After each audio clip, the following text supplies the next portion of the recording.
Dalam firman-Nya suci, Rasul Yohanes yang dikasihi menulis, "Pada permulaan sudah wujud firman, dan firman itu bersama Allah, dan firman itu adalah Allah. Dia bersama Allah pada permulaan. Segala-galanya diciptakan melalui Dia. Daripada segala yang wujud, tiada suatu pun yang dicipta tanpanya. Hidup ada dalamnya, dan hidup itu cahaya manusia. Dan cahaya itu bersinar dalam kegelapan, dan kegelapan tidak menguasainya. Dan begitulah caranya firman menjadi manusia dan hidup dalam kalangan kita. Lebih dari 2000 tahun dahulu, ketika zaman Kaisar Agustus, pemerintah Empire Roma, Malaikat Gabriel diutus ke sebuah kota bernama Nazaret untuk melawat seorang anak dara bernama Maria. Malaikat itu datang kepada Maria dan memberitahunya, "Jangan takut, bahwa dia telah diperkenankan Allah, dan dia akan hamil dan melahirkan seorang anak lelaki. Dia hendaklah menamainya Yesus." Malaikat itu memberitahu Maria bahwa Yesus akan menjadi hebat, dan dia akan digelar Anak Allah yang Maha Tinggi, dan kerajaannya tidak berpenghujung. Tetapi Maria tidak tahu bagaimana perkara ini boleh berlaku, karena dia masih seorang dara. Malaikat itu menjawab bahwa Roh Kudus akan turun ke atas Maria, dan kuasa yang Maha Tinggi akan menaunginya, dan bahwa anak suci itu yang dilahirkan Maria akan digelar Anak Allah, karena tidak ada yang mustahil bagi Allah. Dan Maria mengakui bahwa dia adalah hamba Tuhan, dan ia akan terjadi seperti yang telah dikatakan oleh Malaikat Gabriel. Seperti inilah kejadian kelahiran Yesus. Maria bertunang dengan seorang lelaki bernama Yusuf, dan dia hamil oleh kuasa Roh Kudus. Dan Yusuf tidak mahu memalukan Maria, jadi dia merancang untuk memutuskan pertunangan mereka secara diam-diam. Tetapi malaikat Tuhan muncul kepada Yusuf dalam mimpi dan memberitahunya, jangan takut untuk mengambil Maria sebagai istrinya, dan anak di dalam kandungannya adalah daripada Roh Kudus. Malaikat itu memberitahu bahwa Maria akan melahirkan seorang anak lelaki yang akan menyelamatkan umatnya daripada semua dosa mereka.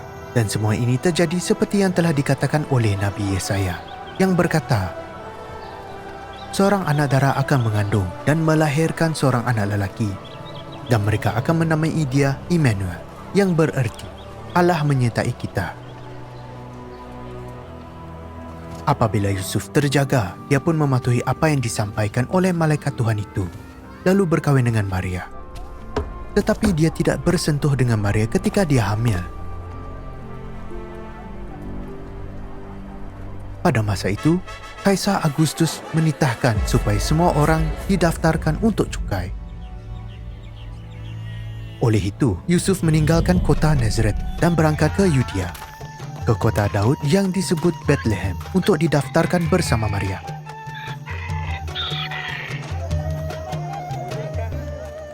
Dan ketika mereka berada di Bethlehem, tibalah masanya untuk Maria bersalin. Dia melahirkan seorang anak lelaki dan membendungnya, lalu membaringkannya di dalam palungan kerana tidak ada tempat bagi mereka di rumah tumpangan.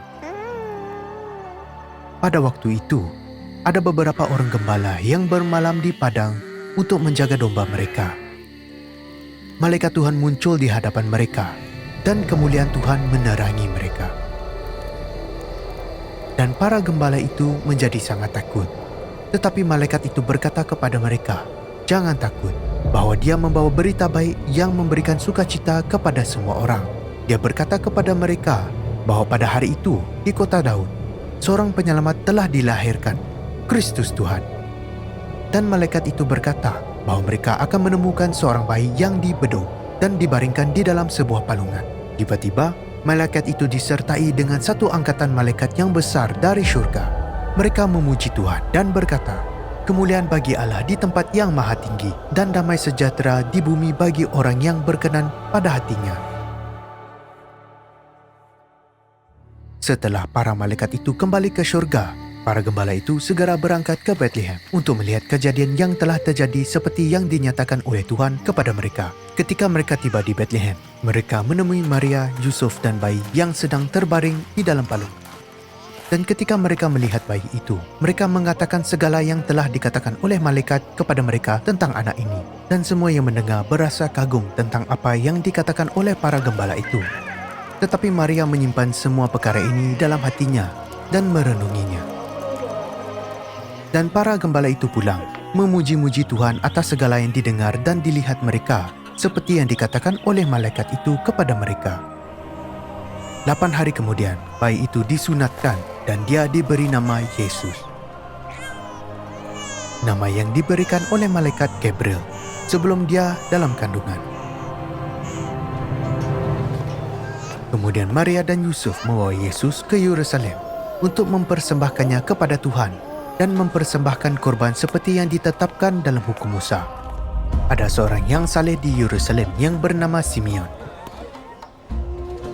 Ia telah dinyatakan kepada Simeon oleh Roh Kudus bahwa sebelum dia meninggal dunia, dia akan melihat Mesias. Dengan dituntun oleh Roh, Simeon pergi ke bait suci ketika Maria dan Yusuf membawa masuk Yesus. Kemudian Simeon mendukung Yesus dan memuji Allah. Dia berkata bahawa kini dia boleh meninggal dunia dengan sejahtera kerana dia telah melihat keselamatan Allah dengan matanya sendiri. Dan Simeon memuji Allah kerana dia telah melihat cahaya yang akan membawa wahyu kepada bangsa-bangsa asing dan kemuliaan kepada umat Israel. Ada juga seorang nabiah di bait suci bernama Hana. Dia sudah lanjut usianya. Pada waktu itu, dia datang kepada Maria dan Yusuf mengucap syukur kepada Allah. Lalu, mula berbicara tentang Yesus kepada semua orang yang sedang menantikan pembebasan bagi Yerusalem. Setelah beberapa waktu, orang bijak dari timur datang ke Yerusalem dan mula bertanya di manakah anak Raja Yahudi yang baru lahir, kerana mereka melihat bintangnya muncul di timur dan mereka datang untuk menyembahnya. Ketika Raja Herodes, pemerintah di seluruh Yudea, mendengarkan perkara ini, dia dan seluruh Yerusalem menjadi risau. Oleh itu, Herodes mengumpulkan semua ketua imam dan ahli Taurat dan bertanya kepada mereka di manakah Mesias itu akan dilahirkan. Dan mereka menjawab raja, mengatakan bahawa ia telah ditulis oleh para nabi di Bethlehem di tanah Yudea bahawa akan muncul seorang pemimpin yang akan mengembalakan Israel. Oleh itu, Herodes memanggil para orang bijak untuk bertemu dengannya secara rahsia dan menyuruh mereka pergi ke Bethlehem untuk mencari bayi itu dengan sedaya upaya. Dan apabila mereka menjumpainya, mereka harus memberitahu Herodes supaya dia juga dapat menyembah bayi itu. Walau bagaimanapun, dia bertujuan untuk membunuh bayi raja yang baru lahir itu. Setelah mendengarkan Herodes, mereka pun pergi. Dan bintang yang mereka lihat di timur mendahului mereka, sehinggalah ia berhenti di mana Yesus berada. Ketika mereka melihat bintang itu, mereka dipenuhi dengan sukacita. Mereka masuk ke dalam rumah itu dan melihat anak itu dengan ibunya, Maria. Lalu mereka sujud dan menyembahnya, dan mempersembahkan emas, dupa, dan mir kepadanya. Dan anak ini, Yesus, membesar dalam kebijaksanaan dan perawakan dan diperkenan oleh manusia dan Allah. Ketika dia berumur lebih kurang 30 tahun, Yesus dibaptis di Sungai Yordan. Kemudian dia pergi ke seluruh tempat dengan murid-muridnya menyembuhkan orang sakit.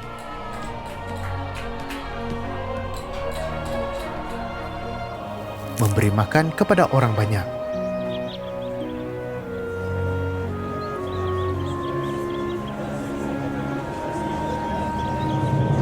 Mengusir roh-roh jahat.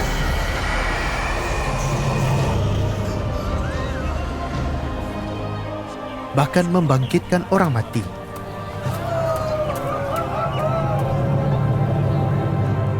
Tetapi dengan 30 keping wang perak, Yesus dikhianati oleh muridnya sendiri. Dia ditangkap, dipukul dan dijatuhkan hukuman mati dengan disalibkan di bawah pemerintahan Gubernur Roma Pontius Pilatus.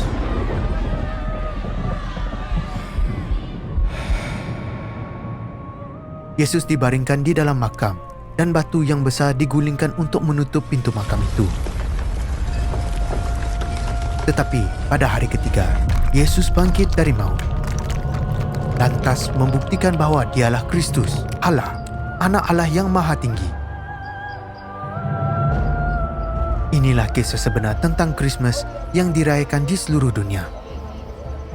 Anak yang dilahirkan oleh anak dara dan dibaringkan di palungan adalah Anak Tunggal Allah, yang telah diutusnya dari surga untuk menjadi keselamatan bagi semua orang yang memanggil namanya.